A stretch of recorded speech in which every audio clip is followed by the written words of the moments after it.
I am well prepared here because we're gonna do a very, very advanced scaping session here on the Green Aqua YouTube channel. Welcome to the beautiful world of aquascaping.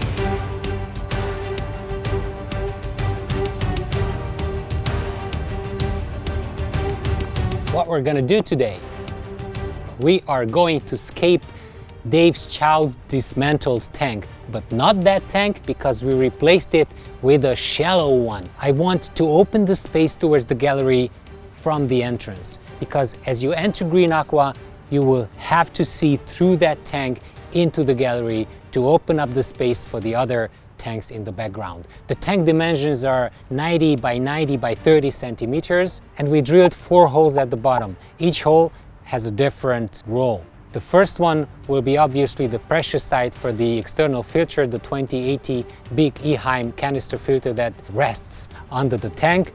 The second one will be the intake for that filter. Actually, the 2080 has 2 intakes, so we're talking about the first intake.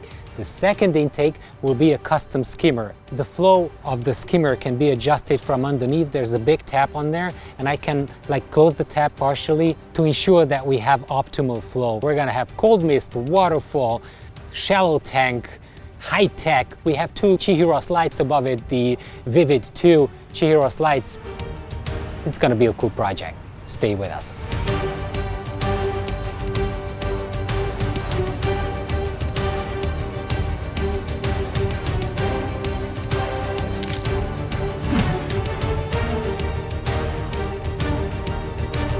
We don't need that. Whew. Story of my last 2 days.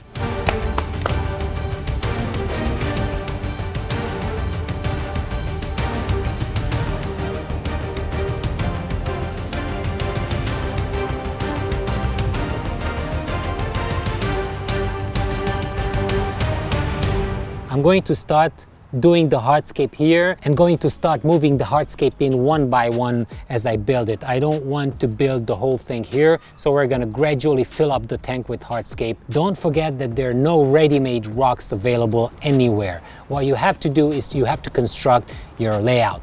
We're going to glue the rocks with the Impa glue, the glue that we usually use, which is really stinky, so it's better to be out here in the sun. All right, so let's start working. Yeah, I would like to build vertical structures, and I would like to have the waterfall come down of these structures and the mist come down of these structures. Problem, you don't have the water flowing down from the top of the mountain. So you need some surface to collect the water, and then you can have a spring underneath it. So it's not going to be very natural that way, but it's gonna be cool. The problem with this rock is that it has a flat top. I added some texture to it. It's gonna be interesting. There's always one way to fit them. Maybe not in this case. All right, it seems that I have found the perfect small rocks that would support it, and they are flat enough to dissipate the center. The more you apply from this, the quicker the glue will harden.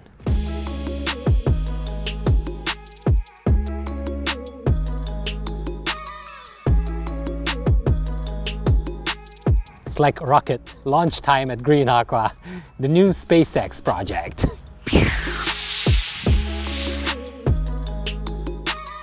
We're gonna drill this with mochi, and we're gonna bring up the hose and do a waterfall on this side, and also the mist will come in here. And then the second one will probably be here, a smaller one, and the third one will be probably here. This is the place for the technology, right in the middle of the tank. We're gonna try to keep it as low as possible, so this is gonna be probably a plateau or something. I'm not sure what we're doing because this is new territory for all of us. All right.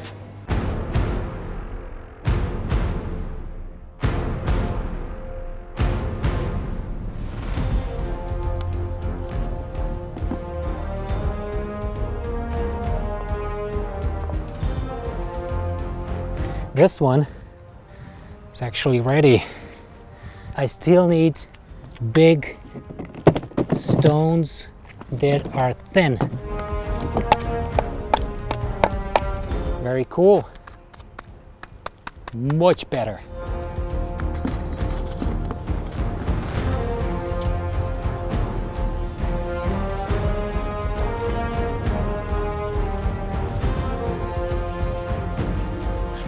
Here we go, the big one.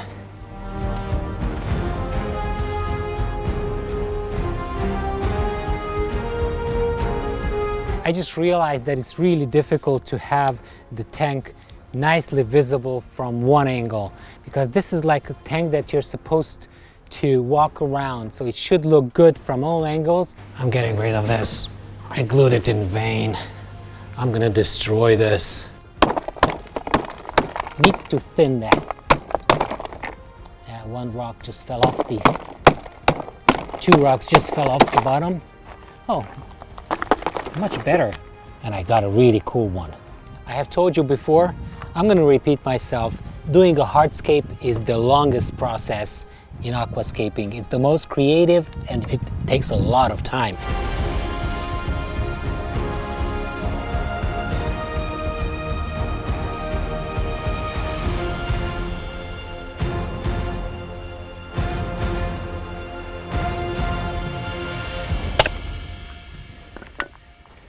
Just a little bit above the water. Very cool, aggressive stone.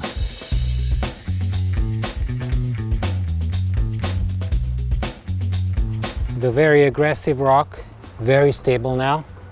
It doesn't want to come apart. Right, let's see where we put the needle.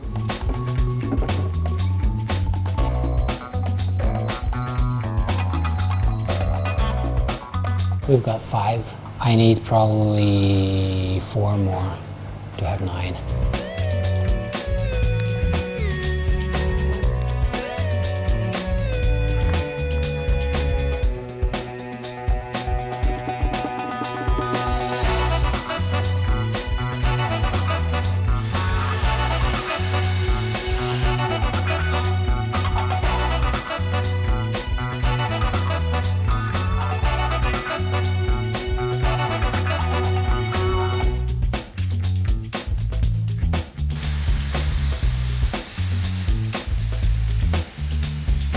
Maki has helped me in doing the smaller ones because he likes it small.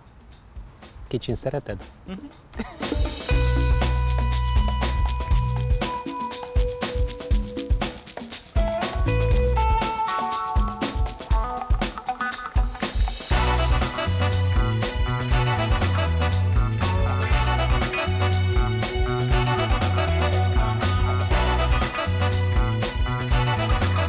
So these are the cold mist hoses. We will bend the first one and bring this up to this rock from here.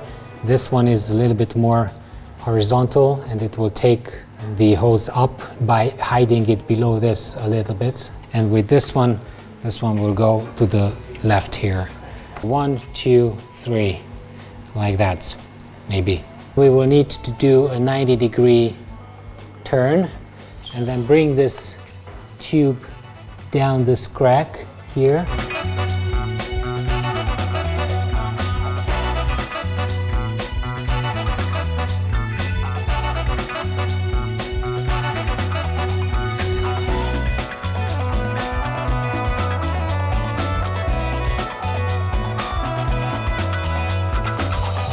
The packages are leaving Green Aqua, going all over Europe. Check this out. So I want to have it coming down from this point here.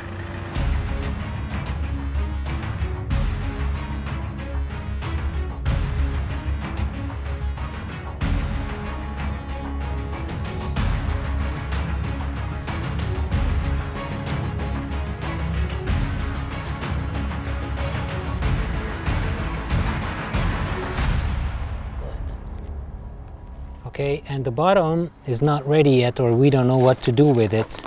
So we might have to build the construct when it's in place.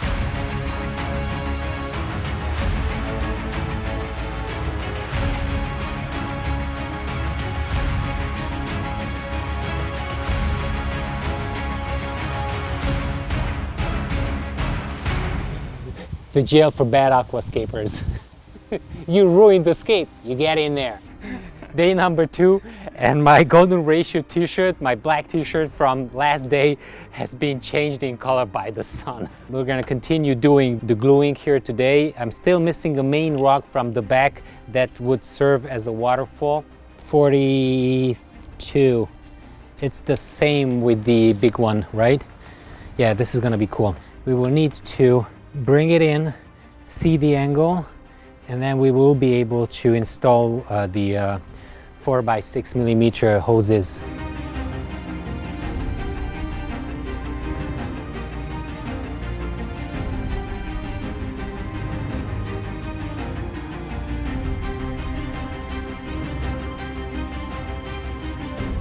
I always ask the opinion of expert aquascapers here at Green Aqua. So yesterday I talked with Victor about this scape, and he told me that he does not see where this whole drama is heading to. And I completely understand him, because when you do an aquascape and you don't do any drawings, any plans, it's only you who will know what the end result will be. And I have an image in my mind of how this scape will look like, and you guys watching this video and Victor yesterday, you don't have the same view as I do, so you don't see where this is going to. What is this? Who did this?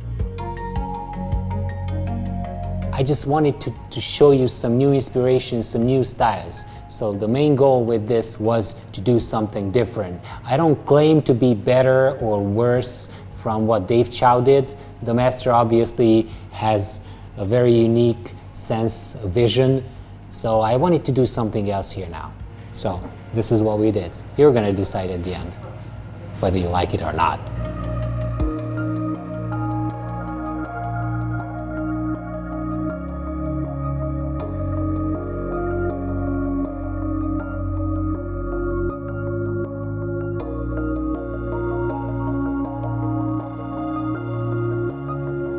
Let me recap what we did. First, we drilled the tank in 4 locations.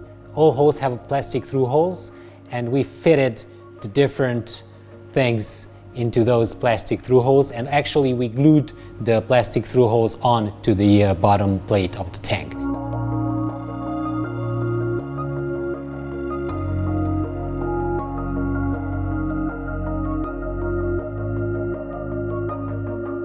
In the middle, we created a chamber.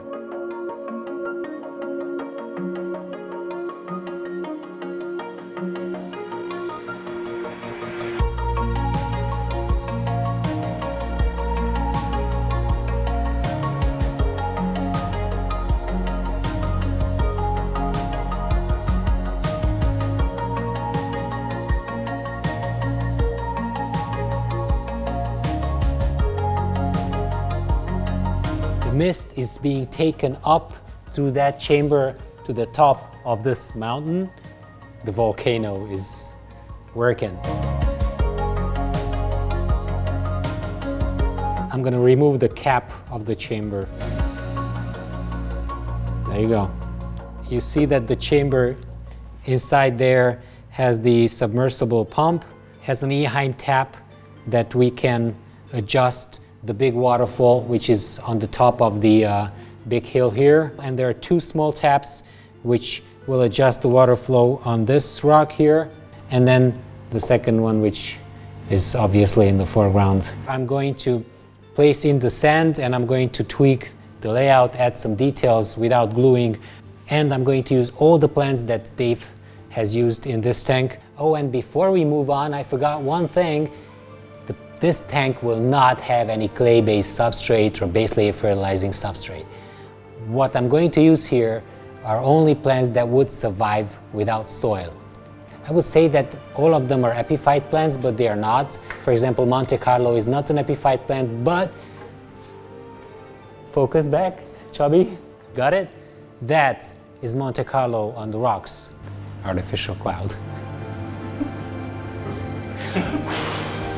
I'm going to seal the chamber from the inside in order to prevent all the sand, the fish and everything else to just go in there. I'm going to use the ADA Colorado sand, which is reddish in color. It matches the color of the rocks perfectly.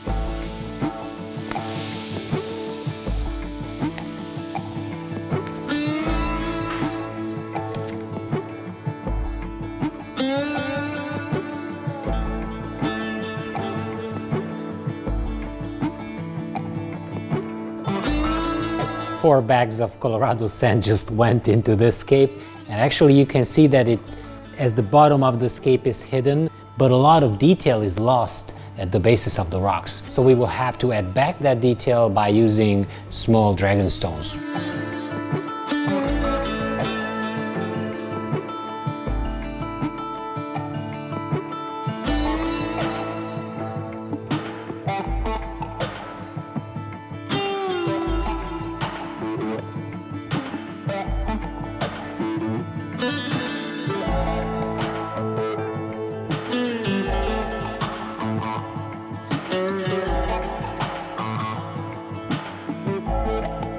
And let's start planting, yay!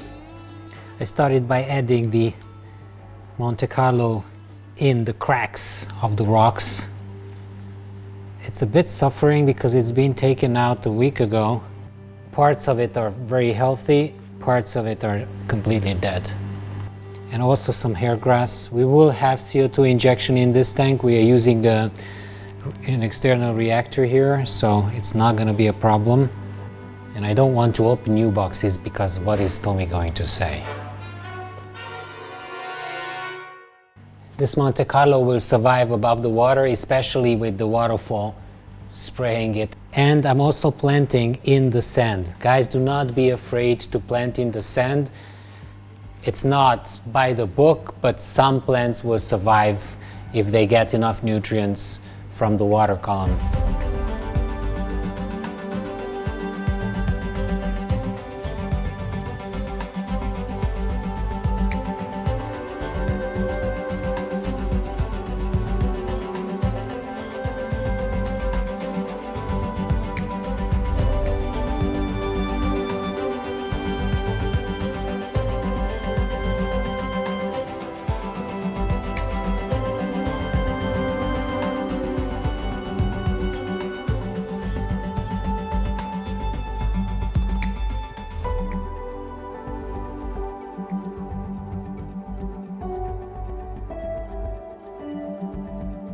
Okay, so who?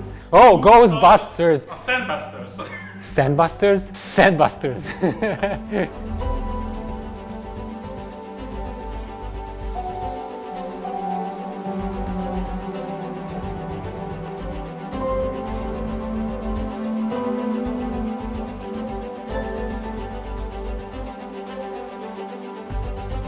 This is as much Monte Carlo as we could use from the old scape, and we're moving to the next plants, which are the trident ferns, bucephalandras,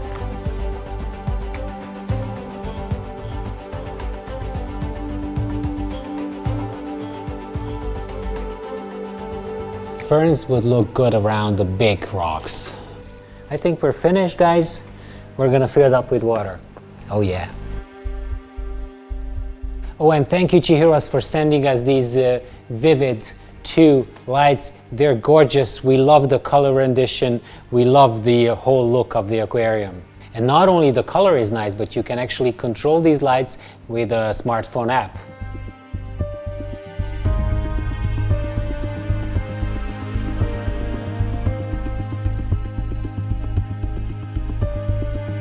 I'm going to show you how it looks in 2 weeks, because the last images that we record are always about 2 weeks after we finish the setup.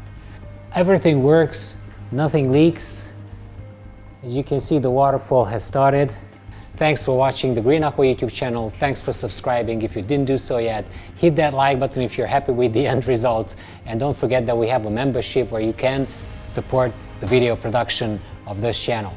Thanks again. We'll see you next week. Goodbye.